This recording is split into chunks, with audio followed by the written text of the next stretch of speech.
There's a house right at the LaFiere Bridge that now serves as the bed and breakfast WWII de LaFiere. It's run by American Vivian Roget. She's passionate about connecting with other people, and living in a historic house at the crossroads of a battle that changed the world gives her a natural connection to World War II veterans and their families. I was lucky enough to sit down with Vivian earlier this year to talk about how she came to live in a house with so much history. Hi Vivian, how are you today? I'm doing great. LaFiere Bridge, right? There's a lot of history there. So being right there, I mean, it's basically in your front yard. I mean, seeing that and just knowing the sacrifice that was put there to make all of Europe basically at this starting point a free place. I mean, what does that feel like? We already knew the history before we came here, but it has just evolved.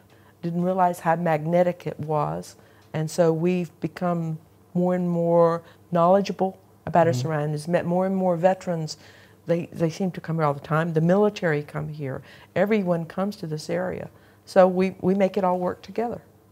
The bed and breakfast here, I know that you say you have active duty, retired, military members. Yeah. I look around this place and I just see all this paraphernalia everywhere. I mean, how do you get all of this stuff? Most of it's gifts. Gifts? Most of them are gifts. I've got a whole case of challenge coins. These are the guys that have left a footprint of having stayed here with us. We have patches all over the place. I have thank you letters. I have back here a blouse that was made out of a parachute.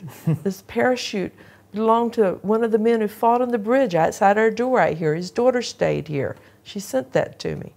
I get gifts in the mail that are surprises all the time.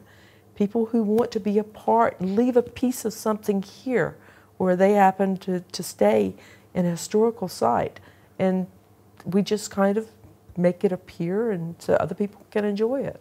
Obviously, you've had World War II vets staying here. Would you say they're your favorite customer? Of course they are. We stop whatever we're doing to listen to them, answer their questions, listen to their stories. It's sort of like our duty. Okay. To listen and then to pass it forward. So with these veterans, they're getting up there in age, knowing they're in their 90s and that sort of age range. I mean, really in the next 10 years, knowing that they'll be gone, maybe 5 years, what do you think the impact of that's going to be? For me, it's a natural course of things.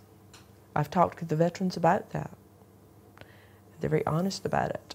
None of us are meant to live forever. They've lived longer than most people. They've done what they wanted to do. And I guess I sort of rejoice in what they've done.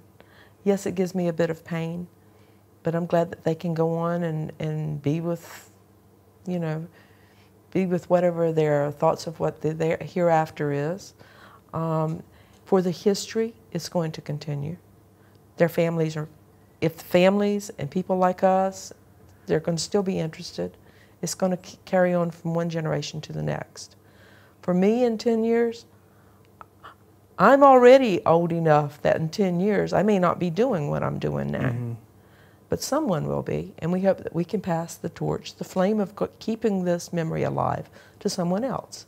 And when we decide to do that, we'll be very choosy about how we do that. Thank you very much for your time. Thank you. It's been a pleasure.